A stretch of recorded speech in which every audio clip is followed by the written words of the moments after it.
പേര് മിനി, സ്ഥലം പാവറട്ടി. എൻ്റെ വീട്ടിൽ 2 ചേച്ചിമാരും ഒരു ചേട്ടനും. ചേട്ടൻ്റെ കൂടെയാണ് താമസം. അച്ഛനും അമ്മയില്ല.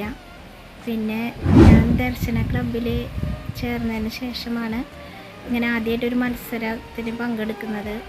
അപ്പോൾ കൊന്ത കെട്ടാനാണ് പറഞ്ഞിട്ടുള്ളത്. അപ്പോൾ കൊന്ത കെട്ടുന്നതിനായിട്ട് പയർ കുതിർത്തിയതും മരച്ചീനി തണ്ടുമാണ് ഉപയോഗിക്കുന്നത്, ഇലയുടെ തണ്ട് ഉപയോഗിക്കുന്നത്.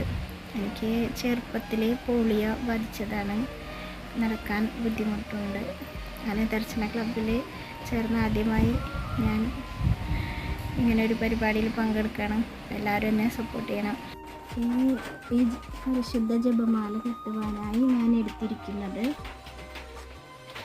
കുതിർത്തിയ പയർ, കൊള്ളിത്തണ്ട്, മരച്ചീനി തണ്ട് എന്ന് പറയും ചില സ്ഥലങ്ങളിൽ, പിന്നെ നൂല് ആണ് ഈ ജപമാല. എത്രയും ദയയുള്ള മാതാവേ, നിൻ സങ്കേതം തേടി വരുന്നു ഞങ്ങൾ. നിൻ ചാരത്തോടെ അണഞ്ഞവരെ നീ ഒരു നാളും കൈവിടില്ലല്ലോ തായേ, ഒരു നാളും കൈവിടില്ലല്ലോ തായേ. ശരണം വിളിപ്പൂ നിൻ തൃപ്പാദത്തിൽ, കരുണതൻ നിറകുടമാകുമമ്മേ.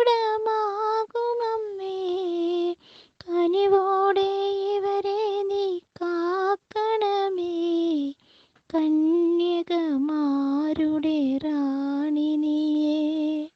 എത്രയും ദയയുള്ള മാതാവേ, നിൻ സങ്കേതം തേടി വരുന്നു ഞങ്ങൾ. നിൻ ചാരത്തോടെ അണഞ്ഞവരെ നീ ഒരു നാളും കൈവിടില്ല